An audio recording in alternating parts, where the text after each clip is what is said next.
ओम नमो भगवते वासुदेवाय नमः। नमस्कार दोस्तों, स्वागत है आप सभी का हमारे यूट्यूब चैनल पावरफुल हिंदू धर्म में।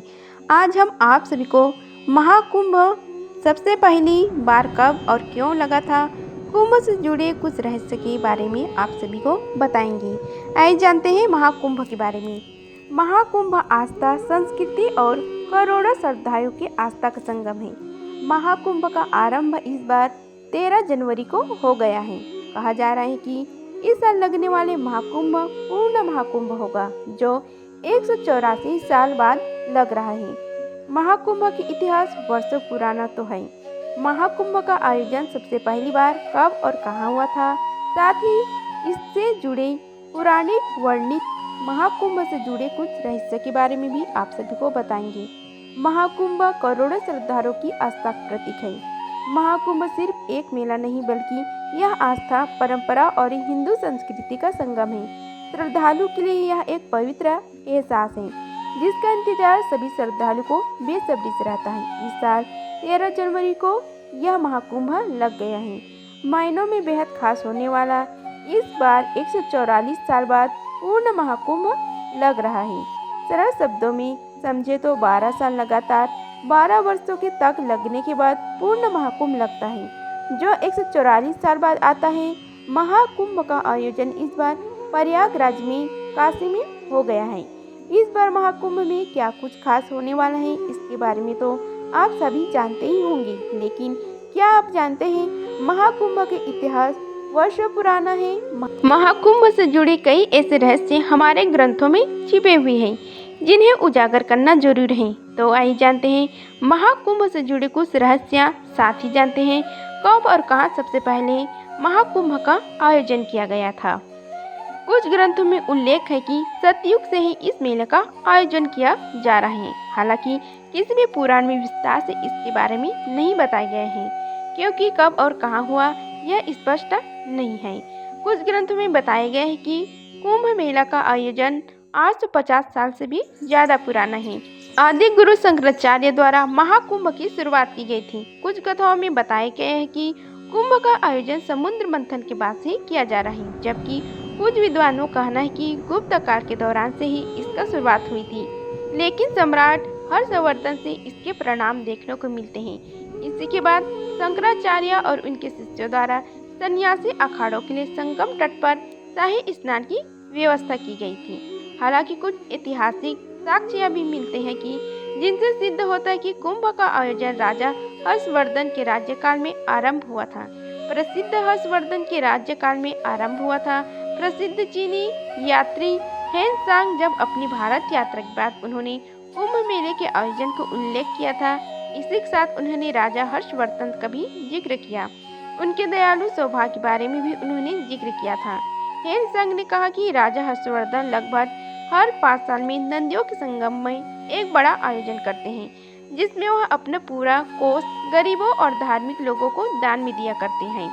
समुद्र मंथन के बारे में शिव पुराण, मत्स्य पुराण, पद्म पुराण, भविष्य पुराण समेत लगभग सभी पुराणों में जिक्र किया गया है। मान्यता के अनुसार समुद्र मंथन के दौरान जब अमृत कलश बाहर आया, तब देवताओं और राक्षसों के बीच तानानती और संघर्ष को कम करने के लिए भगवान विष्णु ने मोहिनी अवतार लिया। इसके बाद जब देवताओं और राक्षसों के बीच संघर्ष काफी ज्यादा बढ़ गया, तो उन्होंने इंद्रदेव के पुत्र जयंत को यह अमृत कलश सौंप दिया। जयंत कौवे का रूप धारण कर राक्षसों से अमृत कलश को छीनकर उड़कर चले गई। जब वह घट को लेकर भाग रहे थे, तो अमृत कलश से कुछ बूंदे प्रयागराज, उज्जैन, हरिद्वार और नासिक में गिर गई थी। जहाँ जहाँ अमृत कलश की बूंदे गिरी, वहाँ वहाँ कुंभ मेला का आयोजन किया गया। जब जयंत कौवे के रूप में अमृत कलश को लेकर जा रहे थे, तो उनकी जीभ पर भी अमृत की कुछ बूंदें लग गई थी, जिस वजह से कौवे की ही आयु लंबी होती है। ऐसा कहा जाता है कि कौवे जब भी मरता है तो दुर्घटना में उसकी मृत्यु होती है। अमृत कलश लेकर जब जयंत भाग रहे थे, तो कुछ बूंदें प्रयाग, उज्जैन, हरिद्वार और नासिक में अमृत की बूंदें गिरी थी, इसलिए यह कुंभ किया जाता है। इसके अलावा अमृत की कुछ बूंदें दुर्वा घास पर गिर गई थी, जिस वजह से दुर्वा को पवित्र माना जाता है और सर्वप्रथम पूजनीय देवता श्री गणेश को अर्पित किया जाता है। प्रयागराज में लगने वाले महाकुंभ का महत्व अधिक माना गया है। दरअसल यहाँ 3 पवित्र नदियों का गंगा, यमुना और सरस्वती का संगम है, जिस वजह से यह स्थान अन्य जगहों की तुलना में अधिक महत्वपूर्ण है। बता दें कि सरस्वती नदी लुप्त हो चुकी है, लेकिन वह धरती का धरातल में आज भी बहती है। ऐसी मान्यता है कि जो व्यक्ति इन तीनों नदियों के संगम में शाही स्नान करता है, उसे मोक्ष की प्राप्ति होती है। इसलिए प्रयागराज में इसका महत्व अधिक माना जाता है। इंद्र से संबंध है, जिसमें दुर्वासा द्वारा दी गई दिव्य माला का असहनीय अपमान हुआ।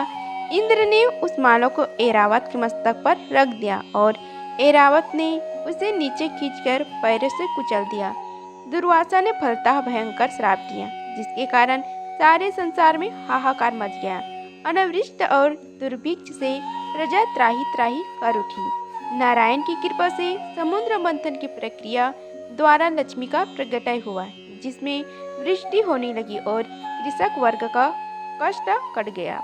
अमृतपान से वंचित असुरों ने कुंभ को नागलोक में छिपा दिया, जहाँ से गरुड़ ने उसका उद्धार किया। और उसी संदर्भ में क्षीर सागर तक पहुँचने से पूर्व जिन स्थानों पर उन्होंने कलश रखा, वे कुंभ स्थलों के रूप में प्रसिद्ध हुए। प्रजापति कश्यप की 2 पत्नियों के सौत्या डाह से संबंध है। विवाद इस बात पर हुआ कि सूर्य के अश्व काले हैं या सफेद, जिसके बाद झूठी निकली गई वही दासी बन जाएगी।